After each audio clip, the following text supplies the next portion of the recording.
SC ST విభజన creamy layer మీద supreme court ఇచ్చిన తీర్పును వ్యతిరేకిస్తూ ఎస్సీ వర్గీకరణ వ్యతిరేక పోరాట సమితి భారత బంద్కు పిలుపునిచ్చింది.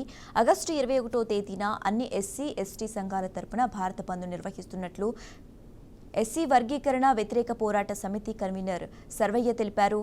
ఎస్సీలను ఎస్టీలను రాజ్యాధికారానికి దూరం చేయాలని కేంద్ర ప్రభుత్వం కుట్ర చేస్తుందని సర్వయ్య అన్నారు. ఇది సుప్రీంకోర్టు తీర్పు కాదని, ఇది బీజేపీ నరేంద్ర మోదీ తీర్పు అని ఎద్దేవా చేశారు. ఎస్సీ ఎస్టీ సోదరులు ఇప్పటికైనా మేల్కొని వర్గీకరణకు వ్యతిరేక నినాదంతో పెద్ద ఎత్తున భారత బంద్లో పాల్గొని తమ సత్తా కేంద్ర ప్రభుత్వానికి, రాష్ట్ర ప్రభుత్వానికి తెలియజేయాలని ఆయన పిలుపునిచ్చారు. వర్గీకరణ వ్యతిరేక పోరాట సమితి వైస్ చైర్మన్ జి చెన్నయ్యను ఈరోజు ఏంటంటే మాలలకు జరిగిన అన్యాయం చాలా తీరని అన్యాయం జరిగింది. ఎందుకంటే ఏ దాంట్లో అయినా కూడా ఏది ఎస్సీ కార్పొరేషన్ లోన్లో అయినా కూడా అన్యాయమే. మా సోదరులే తీసుకున్నారు. మన దళిత బంధు అన్నది దళిత బంధు కూడా వాళ్ళకే ముట్టినాయి. 3 ఎకరాల భూమి ఇచ్చింది. 3 ఎకరాల భూమి కూడా మా సోదరులకే పోయింది.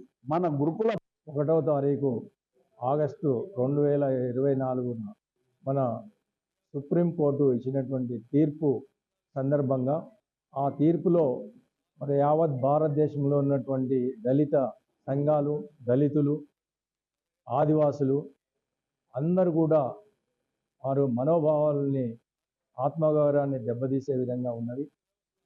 ఎందుకంటే ఈ యొక్క తీర్పులో కేటగరైజేషన్ విభజన, ఎస్సీ కులాల విభజన, అదేవిధంగా క్రీమీ లేయర్ మీద సుప్రీంకోర్టు ప్రత్యేకమైనటువంటి తీర్పు ఇవ్వడం జరిగింది.